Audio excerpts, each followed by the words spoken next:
How to ask for a girl's Snapchat. Hey everybody, welcome back to our channel. In this video we are going to discuss a couple of steps on how we can ask for a girl's Snapchat, so make sure to watch the video till the end. Now maybe you like someone on Instagram, on Facebook, you'd like to ask them for a Snapchat. Maybe you met them in person and then you'd like to ask their ID.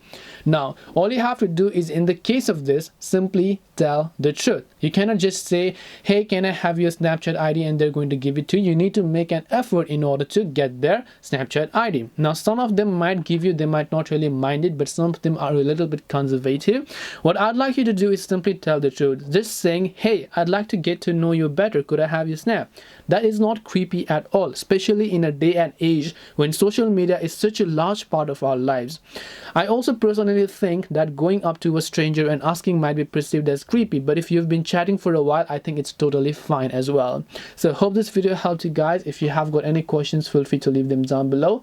Thank you for watching till the end of this tutorial, and see you soon in the next video.